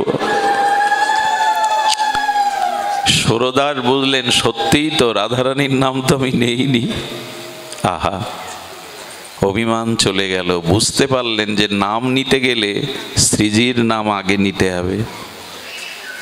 রাধা নামেই জয় জয় রাধা নাম, বৃন্দাবন যার ধাম, কৃষ্ণ শোক বিলাসের নিধি, হেন রাধা গুণগান, না শুনিল মোর কান, বঞ্চিত করিল মোরে বিধি। ঠাকুর নরোত্তম বলছেন জয় জয় রাধা নাম, দুইবার জয় বললেন। কয়বার? জয় জয়। জয় হলো উৎকর্ষবাচক, বিজয়বাচক শব্দ। জয় জয় দুর্বার বললেন, কারণ কৃষ্ণ কৃপা পেতে গেলে, শ্যামের কৃপা পেতে গেলে, দেখুন আমরা সুখসারিটা তো এখন আমরা ভুলে গেছি। এই সব সুখসারির দ্বন্দ্বে এখন মা ঠাকুমারা গায় না। তো সুখ বলে আমার কৃষ্ণ মদন মোহন, সারি বলে আমার রায় বামে যতক্ষণ। কৃষ্ণ তুমি শুধু মদন মোহন হতে পারতে, তুমি ভুবন মোহন হতে পারতে, মদন মোহন হতে পারতো না যদি প্রেমময়ী রাধারানী তোমার বামে না দাঁড়াতো। তুমি বিশ্বমোহন হতে পারো, ভুবন মোহন হতে পারো, মদন মোহন হতে পারবে না যদি রায় বামে না থাকে। এই জন্য আমাদের ভজনটা হলো যুগল ভজন। রাধা উচ্চারণ করলেই কৃষ্ণ তার পেছনে ছুটে যায়, এত প্রিয় রাধা নাম ভগবানের কাছে। কেউ যদি রা বলে গোবিন্দ হা হয়ে তার দিকে তাকায়, কেন? তার পেছনে ছুটে তার কাছে বিক্রি করে দেব বলে। বলো রা বলে যদি রাধা না বলে রাজা বলে, রামমোহন বলে, রামনগর বলে, কৃষ্ণ তখন ব্যথা পেয়ে মুখ ফিরিয়ে নেয়, আমার রাধা নাম তো বললো না, প্রিয়াজির নাম তো বললো না। রাধা বললেই গোবিন্দ তার পিছনে ছুটে বেড়ায়, নিজের আত্মবিক্রয় করে দেবে বলে। এই জন্য সারা বিশ্বে আজ এই রাধা নামের মহামহিমা। সুরদাস বুঝলেন সত্যিই তো ভুল আমার। সুধীবৃন্দ, সুরদাসের কিঞ্চিত আস্বাদন বলবার মতো আজ শারীরিক, এটা বলাচ্ছেন আমি, শারীরিক যে অবস্থা কণ্ঠই বলবার মতো উপযোগী নয়, কিন্তু হরিকথার এই একটা আবেশ। 103 জ্বর, কিন্তু ব্যাসাসনে হরিকথা বললে বরফ হয়ে যায়গা। এই হরিকথার সাক্ষাৎ একটি কৃপা শক্তি। যারা এখানে আছেন তারা যদি খুব মন প্রাণ হরিকথাতে দিতে পারেন, তবে আপনাদের বলবো দেখবেন এখানে কোনো রোগ ব্যাধি, জরা ব্যাধি, চিন্তা, সাংসারিক চিন্তা আপনার আবেশ ফেলবে না।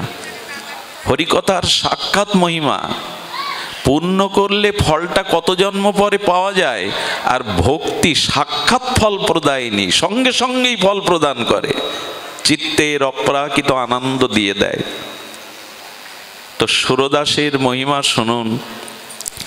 সুরদাস মানে মধ্যাহ্নে যখন প্রসাদ পেতেন শ্রীনাথজির, গোপাল বলে একটা ছেলে ছিল, সেবা করতো বাবার, অন্ধ তো।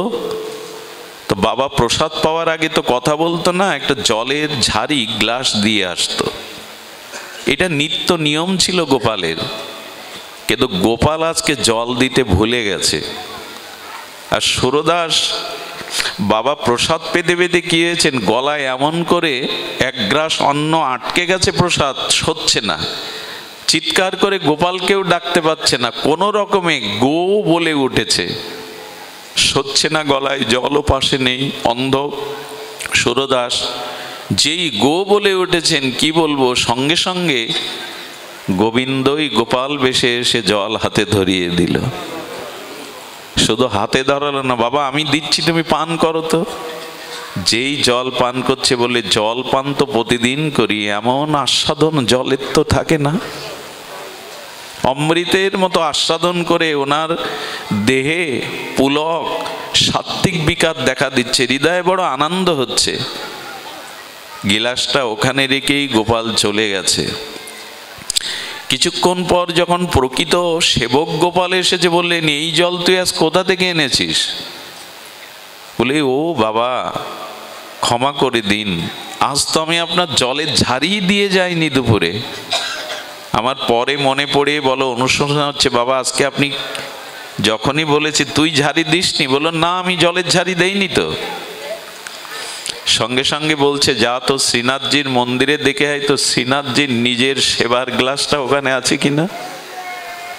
গোপাল মন্দিরে গিয়ে দেখে শ্রীনাথজির যে গ্লাসটা, সেই গ্লাস ওখানে নাই। সেই গ্লাসটাই নিয়ে এসেছিলেন সুরদাসের জন্য, ওনার কুঠিয়াতে রেখে চলে গেছে।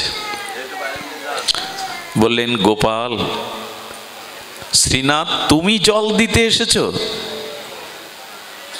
ভক্তি বশ ও পুরুষ, বলছিলাম না ভক্তির বশ কিভাবে হন। আচ্ছা অন্যকে পাঠাতে পারতেন না গোবিন্দ? ওই গোপালকেও তো মনে করিয়ে দিতে পারতেন। কিন্তু ভগবান বললেন ভক্ত শুধু আমার সেবা করে আনন্দ পায় না, আমারও স্বাদ হয় হাতে করে ভক্তের সেবা করতে। ভক্তের সেবা করতে ভগবানেরও বড় স্বাদ হয়। মাঝে মাঝে এই জন্য চলে আসেন তিনি। সেদিন বললেন আর কষ্ট দিবি না কখনো, এক গ্লাস জল অন্তত। বলল প্রভু আর ভুল হবে না। ভুল হওয়াটাই তো ফুল হয়ে উঠল। ভুল না হলে এভাবে তিনি আসতেন? সুরদাসজির আর দুটি লীলা বলে বিশ্রাম করি। খুব অপূর্ব এই কথাগুলি, খুব হৃদয় দিয়ে অনুভব রাজ্যের কথা। আপনাদের মনে আছে তখন মোগল আমল, দিল্লীশ্বর আকবর তখন ক্ষমতায়।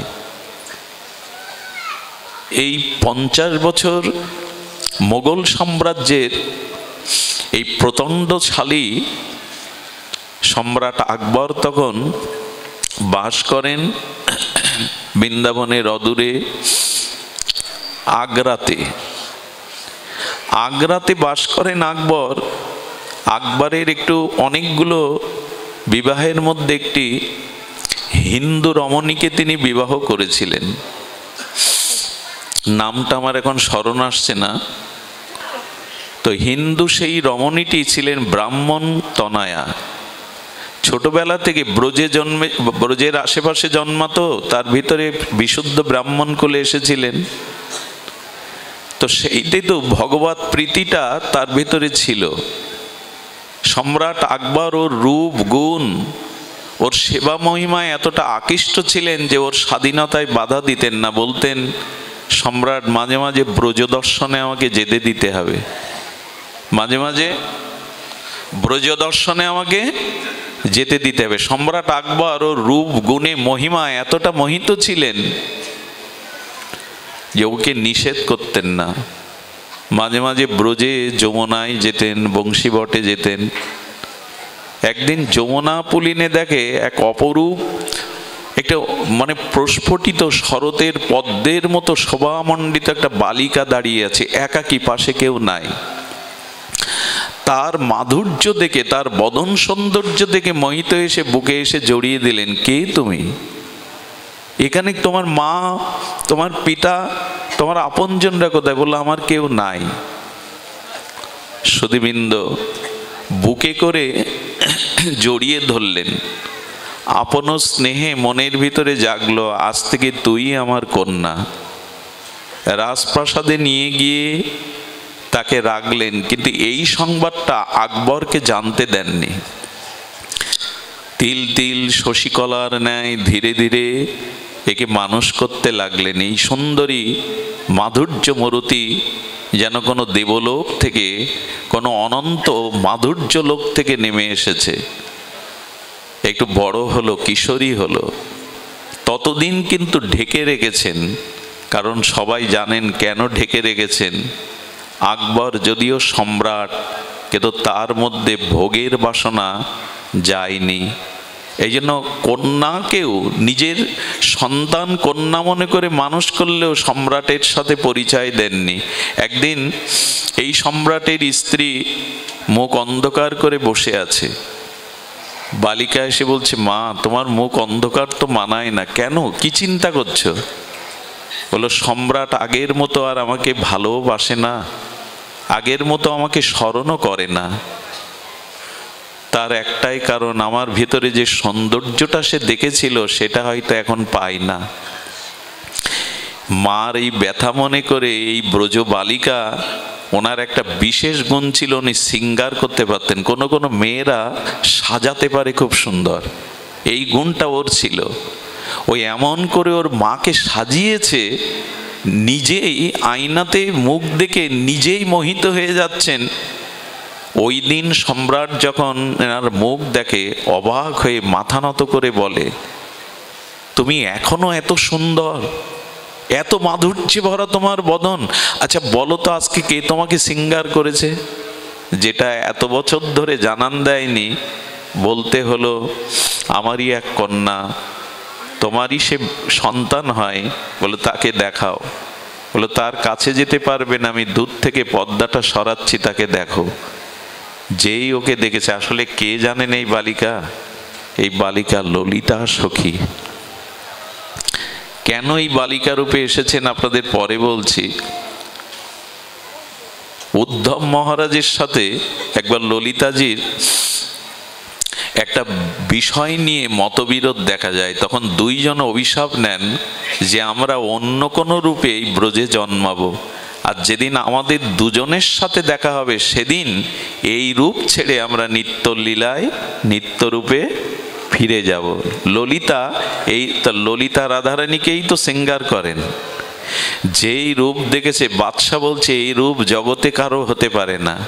কিছু মনে করবেন না, আপনার কথাবার্তা আচার আচরণ কেমন হবে? আচ্ছা, যার যে দান করে, যে দান করে, কি দান করে? তার কাছে যা আছে তাই তো দান করে। বোঝা যায় কথা? আপনাকে যে দান করছে, যে দ্রব্য দান করছে, জানতে হবে তার কাছে তাই আছে বলেই তো দান করছে।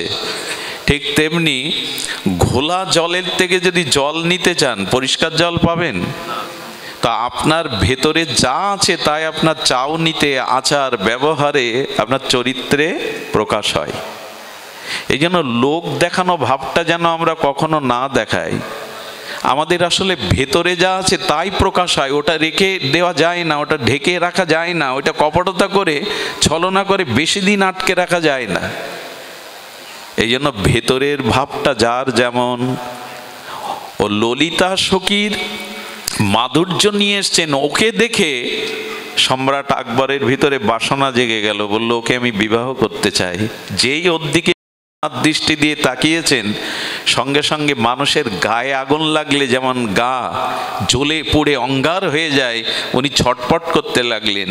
দিল্লি থেকে কত রাস কবিরাজ এনে বললেন এই রোগ দিতে হবে না, এই রোগ আমরা নির্ণয় করতে পারছি না, এ কোনো দৈব ঘটনাক্রমে অপরাধে ঘটেছে, কবিরাজ ডাক্তার ফেল।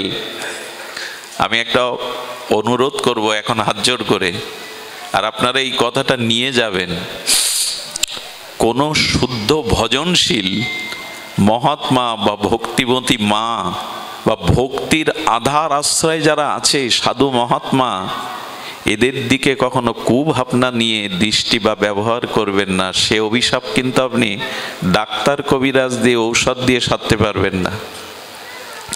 একে বলে মহৎ অপরাধ। কোনো সাধু, শুদ্ধ ভক্ত বা কোনো শুদ্ধ ভজনশীল রমণী মা, এদের প্রতি যখন আপনার কোনো ভোগের দৃষ্টি আসবে, অপরাধের দৃষ্টি আসবে, খুব আপনি লিখে নিন, বাক্য দিয়ে যদি অহিতুক কাউকে অপমান করেন আপনি বিনা কারণে, ওই অপমানটা খুব দ্রুত আপনার কাছে ফিরে আসবে।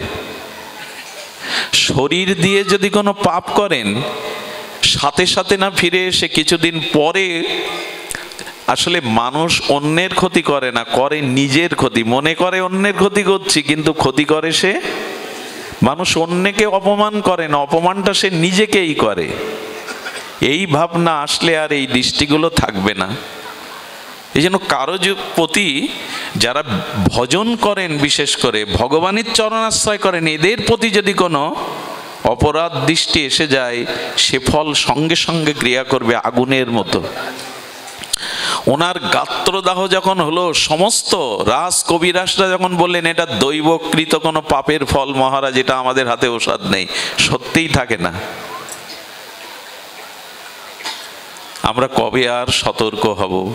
কবে আর আমাদের দৃষ্টির শুদ্ধতা হবে? এই জন্য পূজা পার্বণ হিন্দুদের, সনাতন হিন্দুদের যেখানে হয় আমাদের যেতেও কষ্ট হয়। কিভাবে অশ্লীল গান বাজনা, কিভাবে সেখানে গানের কনসার্ট হয়, ওইখানেই তো আমার মায়েরা মেয়েরা যায়, বাবারা যায়। বলুন তো, ওই গান বাজলে ওই জাতীয় পরিবেশে কারো চিত্ত সাত্ত্বিক থাকে? পূজার পরিবেশ এমন হওয়া উচিত। পূজা উপলক্ষে আমরা কত অশ্লীল গান বাজনা নৃত্যর আয়োজন করি। আমাদের আসলে কোথাও না কোথাও আমরা এগিয়ে যাচ্ছি বলি বটে, কিন্তু আমার মনে হয় আমরা অনেকটা পিছাচ্ছি সংস্কৃতির দিক দিয়ে। আমাদের একে তো বর্তমান কাল কবলিত সময়, এই সময় মানুষ বাঁচতে পারবে না, তার সাত্ত্বিকতা ধরে রাখতে কষ্ট হচ্ছে। তারপরেও যদি পরিবেশ আমরা ভোগের তৈরি করি, আমাদের আর উপায় কি বলতে পারেন? এইখানে এখন দেখুন, হৃদয় দৃষ্টি দিয়ে দেখুন, এখানে কারো মনে এখন কুভাবনা জাগবার, উদয় হওয়ার সম্ভাবনা নাই। এরই নাম সাধু সঙ্গ, এরই নাম ভাগবত। এখানে একটা গানের কনসার্ট দিন, শিল্পীদের নিয়ে নাচা গাওয়া করুন, ডিজে বাজান, দেখবেন এই মানুষগুলোই যদি আমরা এখানে থাকি, সবাই থাকবেন না জানি, আসবেন না, কিন্তু যারা থাকবে তাদের চিত্তবৃত্তি এমন থাকবে না। এই জন্য আমাদের দৃষ্টিভঙ্গিকে বদলাবার জন্য সাধুসঙ্গ ভাগবত, এছাড়া অন্য কোনো ঔষধ নাই। কিন্তু আজ তো ভাগবতই শুনতে চায় না মানুষ। কি বকবক করবে? বাঁশি নেই, বেহালা নেই, নাচ নেই, গান নেই, ক্যাসিও নেই, কি দুটো মুখের কথা। কিন্তু ভাগবত এটাই বলে দেয়, এটাই চিত্তশুদ্ধির একমাত্র উপায়। প্রবিষ্ট করণরন্ধেন সানাং ভাব সারুরুহম ধুনতি সমলং কৃষ্ণ সলিলস্য যত শরত সদ্য হৃদয় অবরুদ্ধতি শুশ্রবি তৎক্ষণাৎ। ভাগবত বললেন, শ্রবণ করার বাসনা যখনই তোমার হৃদয়ে জাগবে, তখনই গোবিন্দ তোমার হৃদয়কে শুশ্রূষা পরিষ্কার করতে শুরু করবে। শোনো নি ভাগবত, কিন্তু সাধুমুখে হরিকথা শোনার ইচ্ছা যখন জাগবে, তোমার হৃদয়ে গোবিন্দ আবদ্ধ হয়ে পড়বে, বাধা পড়বে। সদ্য অবরুদ্ধতি তৎক্ষণাৎ গোবিন্দ তোমার হৃদয়ে বাধা পড়বে। আমি শুনতে আসিনি, কিন্তু সকালে মনে করেছি আজ শ্রী শ্রী মনসা মন্দিরে ভাগবত শুনতে যাব। ওই সময় গোবিন্দ আপনার হৃদয়ে বাধা পড়ে গেছে, যে তোমার হৃদয় আশ্রয় করে আজ আমি সাধু সঙ্গে হরিকথা শুনতে যাব। এটা ভাগবত বলছেন, সদ্য হৃদয় অবরুদ্ধতি শুশ্রবি তৎক্ষণাৎ, আমি তোমার হৃদয় শুদ্ধ করে দেব। সম্রাট আকবরের জীবনে অনেক মহতের সঙ্গ পেয়েছিলেন। একটা আশ্চর্য জিনিস, উনি সনাতনের দেখা পেয়েছিলেন। সম্রাট আকবরের ইতিহাস পড়ে দেখবেন অনেক, এই জন্য মনে হয় 50 বছর ভারতের শাসনে ছিলেন উনি। এবার নবরত্নও ছিল। আপনাদের মনে আছে বীরবলের কথা? বীরবল বললেন, মহারাজ অলক্ষ্যে আপনার কোনো অপরাধ হয়ে গেছে, স্বীকার করুন আর না করুন, আর এই ওষুধ একমাত্র সাধু কৃপা, সাধুর চরণ ধুলি, এছাড়া কোনো উপায় নাই, এছাড়া কোনো উপায় নাই। যদি কারো প্রতি কোনো বৈষ্ণব অপরাধ হয়, তার চরণ ধুলি আর তার চরণেই ক্ষমা প্রার্থনা করবেন, না হলে তো নিষ্কৃতি নাই। শুনুন, সাধুর চরণে অপরাধ করলে, ভক্তের চরণে অপরাধ করলে, ভক্ত আপনাকে অভিশাপ দেবে না, কিন্তু ভক্তের চরণ ধুলি আপনাকে ক্ষমা করবে না। এই জন্য যদি কারো কথায়, বাক্যে, আচরণে অপরাধ হয়, তার সামনে অবনত মস্তকে তার চরণ ধুলিতে ক্ষমা চাইবেন, না হলে কিন্তু খেসারত দিতে হবে। সম্রাট আকবর বুঝলেন, রাজ কবিরাজও যখন আমার এই দাহ নিবারণ করতে পারছে না, আমি ওর দিকে কামনার দৃষ্টি দিকে তাকিয়েছিলাম, এই সুরদাসকেই ডাকা হলো। ধ্যান দিয়ে শুনুন, সুরদাস যখন এসেছেন, বীরবল কৃপা করে অনুরোধ করে সুরদাসকে ডেকেছেন।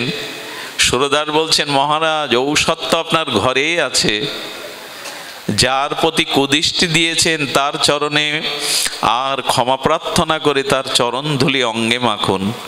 কন্যাটিকে তার মা আনলেন। সম্রাট আকবর এই দাহ থেকে নিষ্কৃতির জন্য তার চরণে পড়ে ক্ষমা প্রার্থনা করেছিলেন এবং নিজের মনোভাবটা পরিবর্তন করেছিলেন। সঙ্গে সঙ্গে তার দাহ চলে গেল।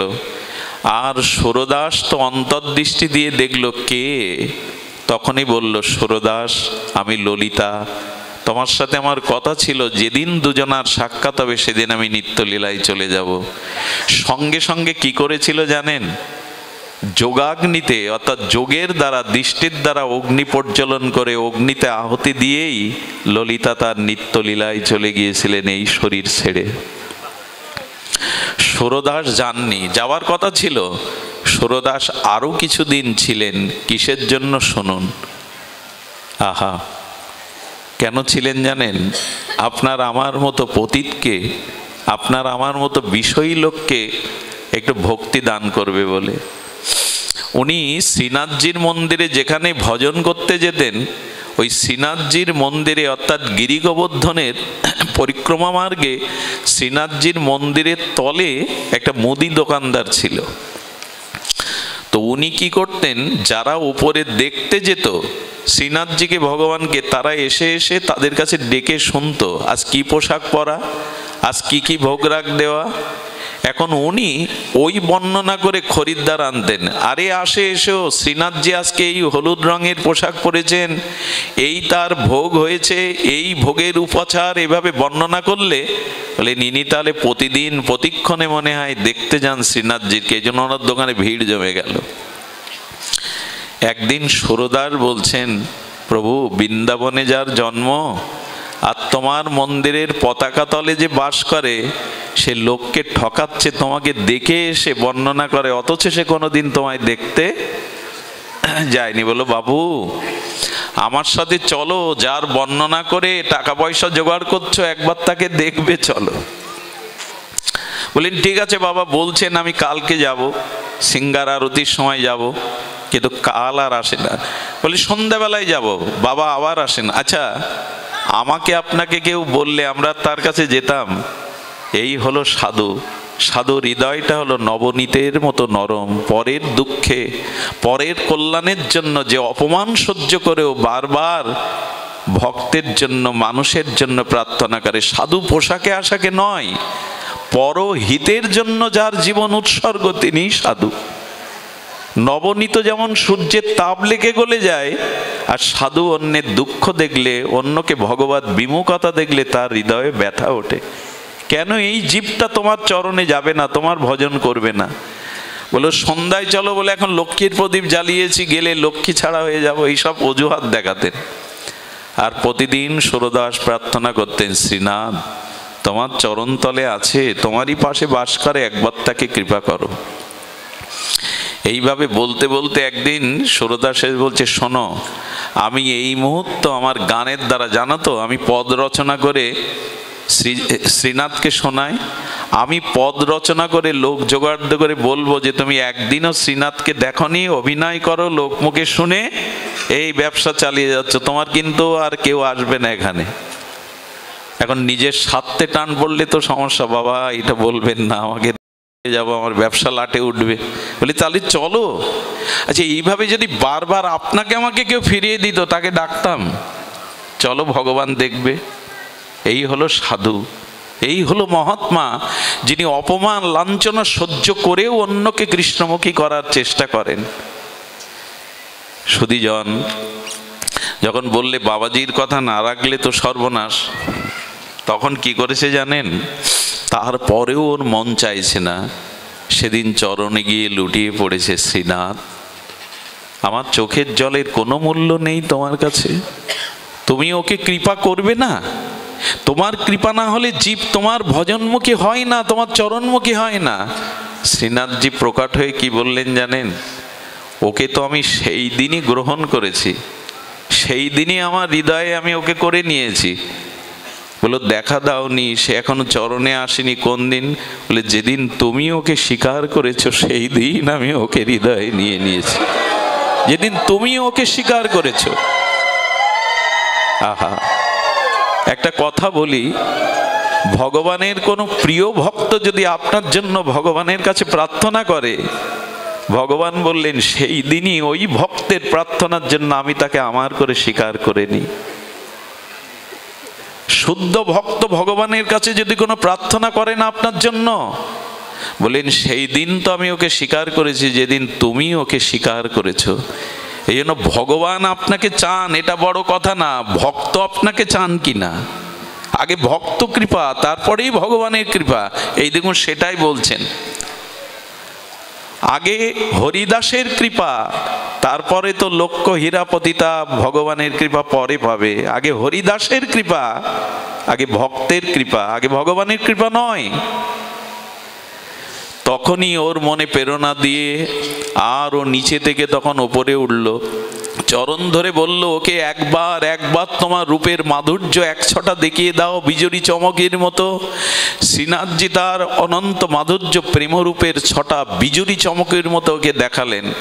সেই দিনই তৎকালীন সময়ে 700 বছর প্রায় আগে সেই সমস্ত 60,000 টাকায় পর্যন্ত আয় করেছিল, দোকান বন্ধ করে সেই টাকা সুরদাসের চরণে প্রণাম করে বলেছিল, আমার নিঃশ্বাস আর আয়ু এই সম্পদ আমি বৃথা ব্যয় করেছি, কিন্তু সারা জীবন যা আয় করেছি এই সম্পদ আপনার চরণে দিলাম, আপনি যাতে গোবিন্দ সেবায় লাগে সেই সেবার জন্য নিবেদন করবেন। আমি আমার নিঃশ্বাস আয়ু সম্পদ কাজে লাগাইনি, কিন্তু সারা জীবন যা আয় করেছি আপনার চরণে দিলাম, আপনি শ্রীনাথজির সেবায় লাগান। সব ছেড়ে দিয়ে পড়ে থাকলো। কেন হয় এমনটা জানেন? যদি ভক্তের কৃপা হয়। সুরদাসের ইচ্ছা হলো চলে যাওয়ার। একদিন ওনার বল্লভাচার্য, ওনার গুরুদেব শ্রীনাথজি গোবিন্দকে শৃঙ্গার করছেন, কিন্তু মুখে হাসি নেই, আনন্দ নেই। বিগ্রহকে আরতি করে সেবা করে যদি বিগ্রহের ঠোঁটের কোণে নয়ন কোণে হাসি না দেখতে পান, জানবেন উনি আপনার সেবা গ্রহণ করেননি। যেদিন গ্রহণ করবে সেদিন বিগ্রহের দিকে তাকিয়ে দেখবেন ওনার ঠোঁটের কোণে মধুর একটা হাসি লেগে আছে, চোখের কোণে আনন্দের রেশ লেগে আছে, এতেই বুঝবেন আপনার সেবা তিনি গ্রহণ করেছেন। দেখছেন শ্রীনাথজির মুখ আধার, শ্রীনাথজির মুখ প্রসন্ন না। গুরুদেব ভাবলেন, প্রতিদিন তো সিঙ্গার গুণকীর্তন করে সুরদার, আর সুরদার আছেনি, তাই মনে হয় আর শ্রীনাথজির মুখে ভগবানের মুখে হাসি নেই। ভক্ত না দেখলে ভগবানেরও ভালো লাগে না, তার মুখে হাসি ফোটে না। সুরদাস জগৎ থেকে বিদায় নেবেন, আনা হলো মন্দিরে। শ্রীনাথজির চরণ বুকে জড়িয়ে ধরে বললেন, প্রভু আমার সংকল্প ছিল আমি 1.25 লক্ষ তোমার পদ রচনা করে তোমাকে শোনাবো। 1 লক্ষ লেখা হয়েছে, কিন্তু 1.25 লক্ষ অর্থাৎ 25,000 শ্লোক এখন আমি সমাপ্ত করতে পারিনি। শ্রীনাথজি বললেন, সুরদাস ভক্তের কোনো মনের ইচ্ছা আমি অপূর্ণ রাখি না। খাতা খুলে দেখো, ওই 25,000 আমি নিজেই পদ তোমার হয়ে রচনা করে দিয়ে এসেছি, তুমি খাতা খুলে দেখো। এই 25,000 পদ স্বয়ং ভগবান, যেমন জয়দেবের গীত গোবিন্দের দেহি পদপল্লব মৌদারাম, গোবিন্দ নিজে জয়দেবের বেশে লিখে গিয়েছিলেন গীত গোবিন্দ। 25,000 ভক্তের ইচ্ছা অপূর্ণ রাখেন না। সুরদাস ভগবানের চরণকে বুকে নিয়ে আর প্রেমশ্রু বিগলিত করতে চিরদিনের মতো নিত্যলীলায় প্রবেশ করলেন।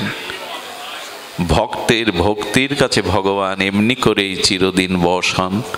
জয় হোক আপনাদের, মঙ্গল হোক আপনাদের, কল্যাণ হোক আপনাদের। আসুন আমরা ভগবানের শুদ্ধ ভক্তির পথে এগিয়ে যাই। আজ এইটুকুই। মহাপ্রভুর কৃপা হলে আগামীতে আপনাদের সান্নিধ্যে হরিকথার সাধু সঙ্গের ইচ্ছা অভিলাষ থেকে আজকের মতো হরিকথার এখানেই বিশ্রাম। শ্রীগুরু প্রেমানন্দে হরি।